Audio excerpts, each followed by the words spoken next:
अम्मा बाद फ़अऊज़ु बिल्लाहि मिनश शैतानिर रजीम बिस्मिल्लाहिर रहमानिर रहीम या अय्युहल्लज़ीना आमनू अतीउल्लाह व अतीउर रसूल व उलिल अम्रि मिनकुम सदक़ल्लाहुल अज़ीम आमन्तु बिल्लाह इन्नल्लाहा व मलाइकतहू युसल्लूना अलन नबी या अय्युहल्लज़ीना आमनू सल्लु अलैहि व सल्लिमू तस्लीमा अल्लाहुम्मा सल्लि अला सय्यदिना व हबीबिना व शफीइना व करीबिना व मौलाना मुहम्मद व बारिक वसल्लम सलातुम व सलामुन अलैका या रसूलल्लाह सल्लल्लाहु तआला अलैहि वसल्लम। थोड़ी सी आवाज बढ़ाएंगे।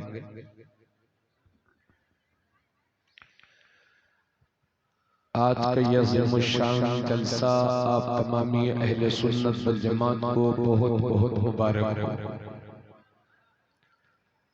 अल्लाह रब्बुल इज़्ज़त जलसे के मुंतज़िमीन को, मुआविनीन को, कमेटी के तमाम अरकान को जज़ाए खैर अता फरमाए और सबकी खिदमत को कबूल फरमाए। हमारी माँ बहनें मेहरबानी करके खामोश हो जाएं।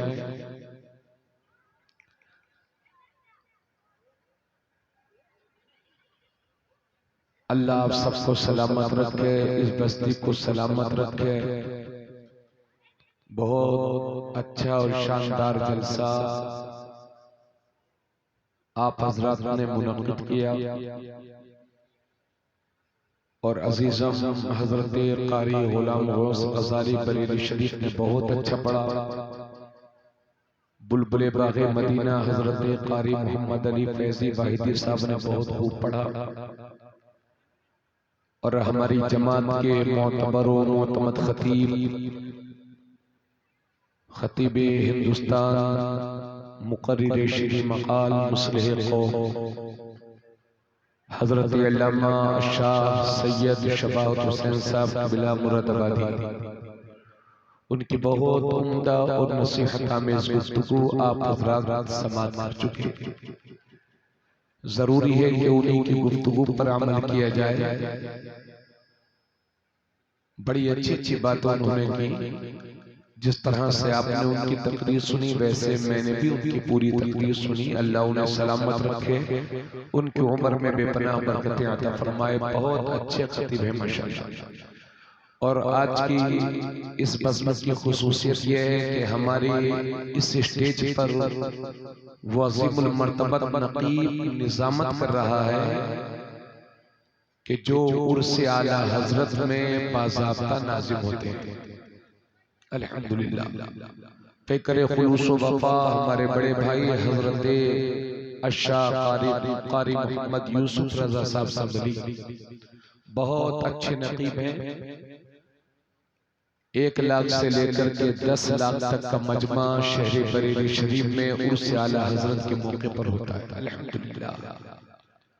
उसमें आप निज़ामत फरमाते हैं और पूरे मुल्क का दौरा फरमाते हैं। अब आप लोग कहेंगे कि इस इलाके में तो हजरत कम दिखाई देते हैं। दरअसल हजरत नक़ीब तो बहुत बड़े हैं, मगर हजरत को लाना उतना आसान नहीं होता जितना आपने दूसरे नक़ीबों को समझ रखा। ऐसा नहीं आपने फोन किया और हजरत झोला उठा करके संभल से चल दिए। माशाअल्लाह इनक़िलाबी नक़ीब हैं। अल्लाह उन्हें सलामत रखे, अल्लाह पाक उनकी उम्र में बरकतें अता फरमाए। आप लोग सुनेंगे कि जाने के मूड में हैं? सुनेंगे ना? हाँ, तो थोड़ा सा आराम से बैठिए। और ये मेरे भाई जो खड़े खड़े हैं, अगर गुंजाइश हो वक्त में आप का जिस्म आपको इजाजत देता हो तो बैठ जाएं सुकून से। वहां कहाँ आप लोग उसमें खड़े हुए हैं? आ जाइए, जन्नत में भी फुटपाथ पे बिठा दिए जाओ तो बड़े अफसोस करोगे। बिल्कुल। हजरत सबसे ज्यादा खुशी की बात आज के जलसे के लिए यह है कि मखदूमुल मशाइख, मज़हरे तजल्लियात वाहिदी, मज़दरे फ़ुयूज़ व बरक़ात, पीरे तरीक़त रहबरी शरीयत हज़रत अल्लामा शाह सैयद सुहेल में साहब क़िबला बिलग्राम शरीफ सज्जादा नशीं खानक़ाह आलिया वाहिदिया तैयबिया बिलग्राम शरीफ इंडिया। माशाअल्लाह इस पूरे नेपाल में हजारों की तादाद में लोग उनके दामन से वाबस्ता हैं, जो सिलसिले क़ादरिया और चिश्तिया की बहुत बड़ी नशो इशात कर रहे हैं। ये इस सरजमीन के लिए, इस सरजमीन के लिए तारीखी लम्हात हैं और 20 दिसंबर सन 2021 और 5 गते पूस सन 2078 ये इस भोगसी गांव के लिए एक तारीखी दिन है और साथ ही साथ में यहाँ के सैकड़ों बरादरान वतन को भी मुबारकबाद पेश करूंगा कि जिन्होंने 2-3-4 घर मुसलमानों के होने के बावजूद भी किसी तरह की कोई शिकायत या तकलीफ का एहसास नहीं कराया, बल्कि अल्हम्दुलिल्लाह इस शान के साथ जलसा हो रहा है कि रात काफी ढल चुकी मगर जलसा भी जवान है। और यही हमारे नेपाल की खुसूसियत है अल्हम्दुलिल्लाह। जो कुछ फटीचरपन होता है वो इंडिया में होता है। हाँ, देखते हैं हम लोग वहीं के रहने वाले और हमें कोई डर भी नहीं है, मगर नेपाल अमन और शांति की जमीन है, नेपाल प्यार की जमीन है। आप लोग लगता नेपाली नहीं हो क्या? नेपाल प्यार की जमीन है, मोहब्बत की जमीन है। यूसुफ भाई आप जहाँ से चले होंगे और यहाँ तक आपने गुर्बत देखी होगी। हाँ, ये मैं भी कहता हूँ कि नेपाली और ये नेपाल दुनिया का वाहिद मुल्क है जो आज तक किसी की गुलामी में नहीं रहा। क्या कहना है? साफ जुमलों में ये कह दूं कि नेपाली गरीब जरूर होते हैं मगर किसी के पाप के गुलाम नहीं होते। तो आप लोग हिम्मत वाले हैं। अल्लाह इस पूरे मुल्क को आबाद रखे, शाद रखे, इस मुल्क में बरकतें अता फरमाए। उलमाए किराम के कदम पड़ते रहते हैं इस सरजमीन पर। अल्लाह सबको सलामत रखे। आइए हुस्न अक़ीदत और हुस्न एहतराम के साथ बाबा से बुलंद दुरूद शरीफ पढ़ें सल्लल्लाहु अलैहि वसल्लम सलातो व सलाम अलैका या रसूलल्लाह सल्लल्लाहु तआला अलैहि वसल्लम। अल्लाह रब्बुल इज्जत कुरान मजीद फुरकान हमीद में इरशाद फरमाता है, या अय्युहल्लज़ीना आमनू, ऐ ईमान वालो, अतीउल्लाह, अल्लाह की फरमाबरदारी करो, व अतीउर रसूल, और रसूल पाक की फरमाबरदारी करो, व उलिल अम्र मिनकुम, और तुम में से जो उलुल अम्र है उनकी इताअत व फरमाबरदारी करो। हज़रात, कुरान हमें 3 तरह की फरमाबरदारी करने का हुक्म दे रहा है। अल्लाह का कहा मानो, हुजूर का कहा मानो, और अपने और उलुल अम्र का कहा मानो। उलुल अम्र कौन होते हैं? अल्लाह का कहा मानो, ये भी आप जानते हैं। अल्लाह के हुक्म पर अमल करो, ये भी आप जानते हैं। रसूल पाक का हुक्म मानो, ये भी आप जानते हैं। और उलुल अम्र, तुम में जो उलुल अम्र है उनकी फरमाबरदारी करो, ये भी आप जानते हैं। लेकिन उलुल अम्र किसे कहते हैं? अगर मैं तफसीरी गहराई में जाऊं और आपको समझाऊं तो शायद आपको रात में तारे नजर आएंगे समझते हुए और मुझे समझाते हुए। इसलिए सीधी सीधी बात कह रहा हूँ। इमाम राजी फरमाते हैं वो उलिल अम्र से मुराद उलमाए किराम है। तो आयत का मफहूम ये हुआ कि अल्लाह का कहना मानो, रसूलुल्लाह का कहना मानो और अपने उलमा का कहना मानो। सुभान अल्लाह, माशाअल्लाह। आज उम्मत में जो परेशानियां हैं, आज तो मैं मुस्लिम जो पस्ती की तरफ जवाल पजीर है, आज उम्मत मुस्लिमा जो अपने रास्ते से भटकी हुई है, उसकी वजह यही है कि हमारी कौम ने तो अल्लाह का भी नहीं माना, हुजूर का कहना भी नहीं माना और अपने उलमा से भी दूरी बना रखी है। उलमा से कुर्बत ये आपके लिए बाइस से रहमत होगी, लेकिन मैं उन उलमा की बात नहीं करता जो समाज के लिए बाइस ज़हमत हो। मैं उनकी बात नहीं करता जिनका वजूद जमाने में इंतशार बर्पा कर दे। मैं तो उन उलमा की बात करता हूँ जो बेनमाजियों को नमाजी बना दे, शराबी से शराब को छुटा दे, झूठे से झूठ बोलने से तौबा करवा ले। मैं उन उलमा की बात करता हूँ। इसलिए मेरे आका ने फरमाया था, अला इन्ना शर्र शर्र शिरारुल उलमा व इन्ना खैरल खैर खैरुल उलमा। खबरदार, बुरों में सबसे बुरों में सबसे बुरे उलमाए सू हैं और अच्छों में सबसे अच्छे बाअमल उलमाए किराम हैं। जोर से बोलो सुभान अल्लाह, सुभान अल्लाह, सुभान अल्लाह। बुरों में सबसे बुरे बेअमल मौलवी हैं और अच्छों में सबसे अच्छे बाअमल उलमा हैं। इसलिए बाअमल उलमा का दामन थामो। उलमा से हमने दूरी बना रखी है। इसी वजह से 90% मुसलमान सिर्फ जुमे की नमाज पढ़ते हैं। उलमा से दूरी बना रखी है, जिसकी वजह से नाख्वानदगी की शरह बढ़ती जा रही है। जिहालत का तो मुसलमानों के गले में डला हुआ है। उलमा से दूरी हमने बना रखी है। आज हमारा 40% नौजवान नशे का आदी हो चुका है, शराब के करीब हो चुका है। उलमा से दूरी बना रखी है। अक्सरियत अपने माँ बाप की नाफरमान है। उलमा से दूरी बना रखी है। जिहालत का दौरा है। हजरात, मैंने हिंदुस्तान के बहुत सारे शहरों का मैंने दौरा किया। अल्हम्दुलिल्लाह तकरीबन हर उस शहर में मुझे जाने का शर्फ हासिल हुआ कि जिसमें लोग उर्दू समझते और बोलते हैं। और नेपाल के बहुत सारे हिस्सों का अल्हम्दुलिल्लाह मैंने दौरा किया है। मैंने मुसलमानों की जो हालत, जो ज़वाल पसीर है, उसका जायजा लेने की कोशिश की तो मैं इस नतीजे पर पहुंचा कि हिंदुस्तान का और नेपाल का जो मुसलमान आज परेशान है और हमारी हाल नागुफ्ते भी है, तो उसकी वजह दो है। एक है हमारी कौम की जिहालत और दूसरी है हमारे कौम, हमारे घरों की बेपर्दगी। बोलो सच्ची बात है कि नहीं? जरा ज़हनों को करीब फरमाएंगे। बिल्कुल जरा ज़हनों को बिल्कुल करीब फरमाएंगे। आज मुसलमान जो पस्ती की तरफ जा रहा है, उसकी दो वजह है। एक है हमारी कौम की जिहालत और दूसरी है हमारे घरों की बेपर्दगी। आज 60 साल की औरतें के जिनके पोते और पोतियां भी घूम रही हैं, वो भी लाली लगाने पर फख्र महसूस करती हैं। हमारे घरों से इज्जतों का जनाजा निकल गया है, पर्दे का जनाजा निकल गया है। हजरात, अगर सही बात यह है कि बहुत सारे लोगों को तो एक कलमे के अलावा दूसरा कलमा ही नहीं आता था, नहीं याद होता। और सच्चाई ये है कि 70% लोग वो हैं कि जिनको नमाज भी पूरी याद नहीं है। और दावे के साथ कहता हूँ, इसी मजमे में 60 से 70% लोग वो होंगे जिन्हें कुरान का एक हर्फ भी पढ़ना नहीं आता है। ये हमारी कौम की जिहालत का आलम है।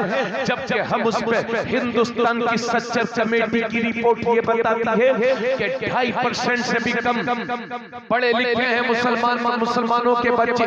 हजरात, हालांकि हम उस नबी के मानने वाले हैं कि जिन पर पहली वही उतरी तो अल्लाह पाक ने फरमाया, इक़रा बिस्मि रब्बिकल लज़ी खलक़ खलक़ल इंसान मिन अलक़ इक़रा रब्बुकल अकरम अल्लज़ी अल्लम बिल कलम। पढ़ने का जिक्र है और कलम का जिक्र है। मेरे नबी पर जो पहली वही उतरी है उसमें पढ़ने का जिक्र है और कलम का जिक्र है।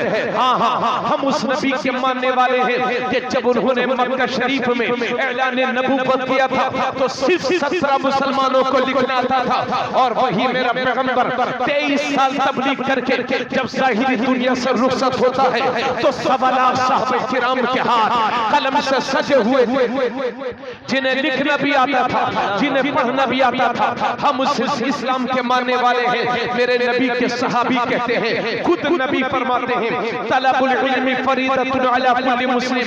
हर मुसलमान पर बक़द्रे ज़रूरत इल्म दीन सीखना फर्ज है।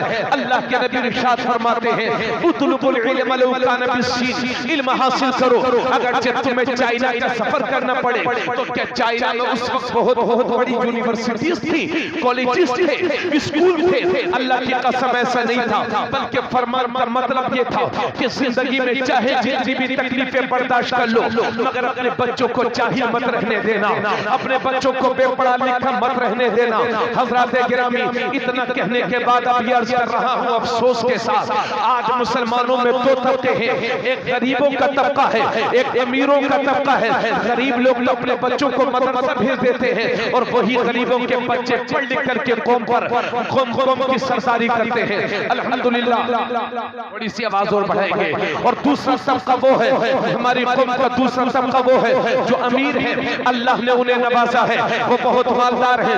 ऐसा तबका उलमा से भी दूरी बनाए हुए है। उनसे कोई कहे कि अपने बच्चों को मदरसे में भेजो तो वो कहते हैं मैं अपने बच्चे को मदरसा भेज के क्या करूंगा? अगर मेरा बच्चा आलिम बन जाएगा तो पेट कैसे भरेगा? अगर मेरा बच्चा आलिम हो जाएगा तो अपने बच्चों को कैसे पालेगा? मोहल्ले वाले मुझे ताना देंगे, रिश्तेदार मुझे ताना देंगे, वो ये कहेंगे कि तुमने अपने बच्चों को यतीम भेज दिया। इस डर से आज का अमीर अपने बच्चों को मदरसा नहीं भेजता, आज का अमीर अपने बच्चों को मदरसा नहीं भेजता। और हमारे अमीरों के बच्चे भी ये समझते हैं, हमारी कौम के चाहे वो नेपाली मुसलमान हो चाहे हिंदुस्तानी मुसलमान हो, वो ये समझते हैं कि ये उलमा इंग्लिश की मुखालफत करते हैं, ये उलमा हिंदी की मुखालफत करते हैं, ये उलमा जदीद टेक्नोलॉजी की मुखालफत करते हैं, ये उलमा साइंस की मुखालफत करते हैं। अल्लाह की कसम लेकर के आज के इस अज़ीमुश्शान इंक़िलाब आफरी जलसे से मेरी कौम के जिम्मेदारों तुम्हें भरोसा देना चाहता हूँ, तुम्हें यकीन दिलाना चाहता हूँ। ए मेरी कौम के बच्चों, ए मेरी कौम के जिम्मेदारों, ए मेरी कौम के सरमायादारों, अल्लाह की कसम लेकर के मिंबर रसूल से तुम्हें भरोसा देना चाहता हूँ कि हमें इंग्लिश से कोई तकलीफ नहीं है, हमें हिंदी से कोई तकलीफ नहीं है, हमें जदीद टेक्नोलॉजी से कोई परेशानी नहीं है, हमें साइंस से कोई परेशानी नहीं है। क्योंकि हम बीमार होते हैं तो हमें डॉक्टर्स भी चाहिए, हम घर बनाते हैं तो हमें इंजीनियर्स भी चाहिए, हम दुनिया के दूसरे मुल्कों के सफर करते हैं तो हमें इंग्लिश टीचर्स भी चाहिए। मगर हाँ, मैं ये चाहता हूँ कि मेरा डॉक्टर हो तो ऐसा हो कि तबीब जिस्मानी बाद में हो, तबीब रूहानी पहले हो। मैं ये चाहता हूँ नारे रिसालत, नारे रिसालत, इस्लाहे मुआशरा कॉन्फ्रेंस, अल्लामा तबरेज़ आलम साहब किबला, नारे तकबीर। हम घर बनाते हैं तो हमें इंजीनियर्स की भी जरूरत है, हम बीमार होते हैं तो हमें डॉक्टर्स की भी जरूरत है, हम दुनिया के दूसरे मुल्कों के सफर करते हैं तो हमें इंग्लिश टीचर्स की भी जरूरत है। मगर हाँ, मैं ये चाहता हूँ कि मेरा इंजीनियर हो तो ऐसा हो कि दुनिया में इंजीनियर बाद में हो, रसूलुल्लाह का सच्चा गुलाम पहले हो। मैं ये चाहता हूँ मेरा डॉक्टर हो तो ऐसा हो कि तबीब जिस्मानी बाद में हो, तबीब रूहानी पहले हो। मैं ये चाहता हूँ कि मेरा मास्टर हो तो ऐसा हो कि दुनियावी किताब बाद में पढ़े, अल्लाह की किताब पहले पढ़े। नारे तकबीर, नारे रिसालत, इस्लाहे मुआशरा कॉन्फ्रेंस, नारे तकबीर, नारे रिसालत। लाजवाब बहुत खूब जवाब। नाम है इस्लाहे मुआशरा कॉन्फ्रेंस। वाह वाह, क्या इस्लाह करेंगे हम? इस्लाह होनी चाहिए। किस चीज की इस्लाह करेंगे? सिर्फ गोश्त खाने का नाम इस्लाम है? सिर्फ कबाब पराठा खाने का नाम इस्लाम है? कहते किसको है इस्लाम? भूल गए नबी का पैगाम, नबी का दामन नहीं छोड़ेंगे, नबी का दामन नहीं छोड़ेंगे। नारे तो हमारे बहुत खूबसूरत हैं, मगर सही मानों में क्या हमने अपने नबी का दामन थामा भी है? अब मैं दूसरी कौमों की तो बात छोड़िए, मैं खुद मुसलमानों की बात करता हूं। अगर अल्लाह ने किसी को 2 रुपया दे दिया तो वो गांव में किसी को सलाम करने को कब तैयार है? 2 मंजिला मकान बन गया तो हर मुसलमान को हर दिन समझता है। अल्लाह ने 2 रुपये जेब में दे दिए हैं, कुछ हालत बेहतर हो गई है तो आज हम समझते हैं कि हम ही इस गांव के सबसे बड़े रईस हैं। सारे गरीबों को चाहिए कि मुझे सलाम करे। क्या ये सलाम हमको नबी ने इसीलिए दिया? तवज्जो चाहूंगा, एक जुमले पर तवज्जो रखेंगे मेरे नौजवान। अगर गुफ्तगू सुनना चाहते हो अपने भाई को भी मौका दे दो। रात का 1 बज रहा है मगर तुम्हारे भरी समातों की जवानी महसूस कर रहा हूँ। हजरात अर्ज कर रहा हूँ कि नबी ने इसलिए हमें सलाम दिया था। अल्लाह के नबी ने सहाबा के भरे मजमे में फरमाया था, अवला अदुल्लुकुम अला शैइन इज़ा फ़अल्तुमूहु तहाब्बतुम अफ़शु सलाम बैनकुम। आका ने फरमाया था, ए मेरे सहाबा, क्या मैं वो बात तुम्हें न बताऊं कि जिस पर अमल करके तुम में आपस में मोहब्बतें पैदा हो जाए। जरा जोर से बोलो सुभान अल्लाह, सुभान अल्लाह, सुभान अल्लाह। एक एक जुमले पर जी जी जी। अरे मोटरसाइकिल उठा के चल जाएंगे, बोलिए जरा गौर कीजिए। सीधा से 20 मिनट मांगता हूँ आपसे, उसके बाद आपकी मर्जी है। हजरत आका फरमाते हैं, अबला अदुल्लुकुम अला शैइन इज़ा फ़अल्तुमूहु तहाब्बतुम अफ़शु सलाम बैनकुम। आका ने फरमाया, ए मेरे सहाबा, क्या मैं वो बात तुम्हें न बताऊं कि जिस पर अमल करके तुम में आपस में मोहब्बतें पैदा हो जाए, तुम सारे मुसलमान एक दूसरे से प्यार करने लगो। तो सहाबा ने अर्ज किया, या रसूल अल्लाह, जरूर बताएं वो बात कि जिस पर अमल करके हम में आपस में मोहब्बतें पैदा हो जाए। तो मेरे नबी मुस्कुरा के फरमाते हैं, अफ़शु सलाम बैनकुम, अगर आपस में मोहब्बतें चाहते हो तो एक दूसरे को सलाम किया करो। जोर से, अगर आपस में मोहब्बतें चाहते हो तो एक दूसरे को सलाम किया करो। तो मेरे नबी ने तुम सलाम को दिया था मोहब्बत के लिए, मेरे नबी ने सलाम दिया था मुसलमानों के दरमियान प्यार के लिए, मुसलमानों के दरमियान आपस में जोड़ने के लिए। मगर हाय उम्मत मुस्लिमा, हम कहां पहुंच गए हैं? जिस चीज को नबी ने मोहब्बत का जरिया बनाया था, आज उसी सलाम को हम अपने घमंड के लिए इस्तेमाल किया है, अपने तकब्बुर के लिए इस्तेमाल किया है। अगर जरा सा बिजनेस बड़ा हो गया तो किसी को सलाम करने के लिए तैयार ही नहीं है। छोटे मोटे सियासी नेता हो गए तो सब लोग समझते हैं ये हमारे वोटर हैं और हम इनके गुरुजी हैं, ये हमें सलाम करें। अल्लाह ने चलने के लिए कार दे दी है तो कार वाला किसी मोटरसाइकिल वाले को सलाम करने तैयार ही नहीं है। उसका मिजाज ये बन गया है कि मैं ही सबसे बड़ा आदमी हूँ, लोगों को चाहिए कि मुझे सलाम करे। ये मिजाज बन गया है क्या? इसीलिए इस्लाम आया था। कार वाला ये समझता है कि सारे मोटरसाइकिल वाले मुझे सलाम करें, बुलेट पर चलने वाला ये समझता है कि सारे साइकिल वाले मुझे सलाम करें। जब हुक्म शरा ये है कि अगर कोई कार से चल रहा हो तो मोटरसाइकिल वाले को सलाम करे। मोटरसाइकिल वाले को चाहिए कि साइकिल वाले को सलाम करे, साइकिल वाले को चाहिए कि जो पैदल चल रहा हो उसे सलाम करे, और जो पैदल जा रहा हो उसे चाहिए कि छोटे को बैठे हुए को सलाम करे, छोटे को चाहिए कि बड़ों को सलाम करे, पढ़े लिखों को चाहिए कि पढ़े लिखों को सलाम करे, मुक्तदी को चाहिए कि इमाम को सलाम करे। मगर हाय अफसोस, जिस सलाम को नबी ने मोहब्बतों का जरिया बनाया था, उसी सलाम को हमने अपने घमंड के लिए इस्तेमाल किया है, अपने तकब्बुर के लिए इस्तेमाल किया है।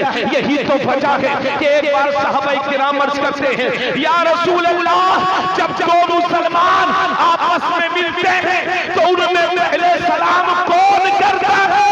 तो नबी ने फरमाया, जब दो मुसलमान आपस में मिलते हैं तो उनमें पहले से सलाम वो करता है कि जिसका रिश्ता अल्लाह से मजबूत होता है, जिसका ताल्लुक अल्लाह से मजबूत होता है। नारे तकबीर, नारे रिसालत, इस्लाहे माशरा कॉन्फ्रेंस, अल्लामा तबरेज़ आलम साहब क़िबला, नारे तकबीर, नारे रिसालत। बहुत अच्छा। अल्लाह रब्बुल इज्जत से इरशाद फरमाता है, व इज़ा हुय्यितुम बितहिय्यतिन फहय्यू बिअहसन मिनहा औ रुद्दूहा। जब कोई तुम्हें सलाम करे तो उससे बेहतर उसे जवाब दो। थोड़ा सा जी लगे, तवज्जो चाहूंगा। शैतान आपको कब्जा करने में लगा होगा, शैतान आपके दिल में डालता होगा कि भाई हजरत लंबी तकरीर करेंगे, चल घर, लेकिन आप ठोकर मारिए, बोले नहीं जाए।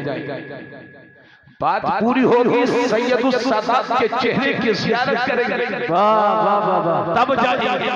और सिर्फ ज़ियारत पर इक्तिफा नहीं करेंगे, नबी पे सलाम पढ़ेंगे तब जाएंगे।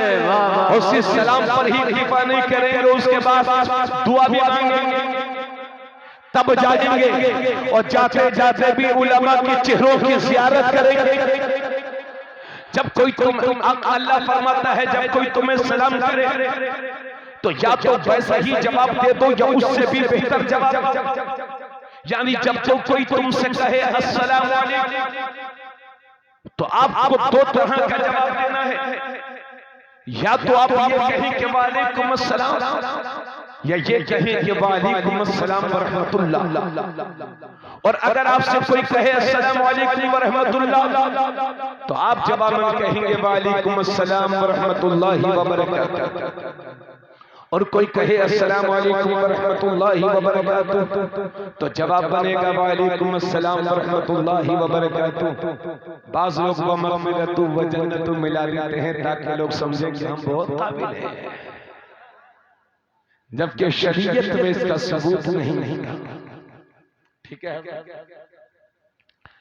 अस्सलाम वालेकुम व रहमतुल्लाहि व बरकातुहू, वालेकुम अस्सलाम व रहमतुल्लाहि व बरकातुहू, ये है मियां सलाम। और दूसरी तरफ जाइए गुड मॉर्निंग, सुबह अच्छी हो, चाहे दोपहर को मर जाओ, उसके बाद गुड नाइट, रात अच्छी हो, चाहे सुबह को मर जाओ, लेकिन बाहर इस्लाम अस्सलाम वालेकुम व रहमतुल्लाहि व बरकातुहू। सुबह हो सुबह मिलो तो सुबह सलाम, जहां रहो वहां सलाम, हिंदुस्तान में रहो तो सलाम, नेपाल में रहो तो सलाम, अपने गांव में रहो तो सलामत रहो, सुबह रहो तो सलामत रहो, शाम को सलामत रहो, रात को सलामत रहो। हजरत अनस ने मेरे नबी की 10 साल खिदमत की है। आका ने हजरत अनस से फरमाया था बेटा अनस जब घर में दाखिल हुआ करो तो पहले सलाम कर लिया करो, क्योंकि सलाम की बरकतें अल्लाह तुझे भी अता फरमाएगा, तेरे घर वालों को भी अता फरमाएगा।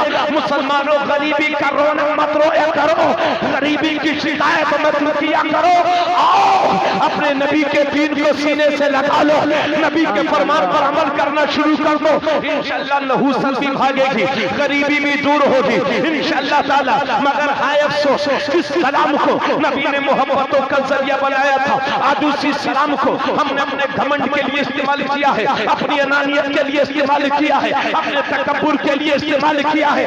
नारा लगाते हो मौला अली का दामन नहीं छोड़ेंगे, अली का दामन, नबी का दामन, होश का दामन, मदार का दामन नहीं छोड़ेंगे। क्या आपको मालूम भी है इन बुजुर्गों के फरमान पर अमल भी कर रहे हो क्या नहीं? तो सुनो मौला अली का फरमान।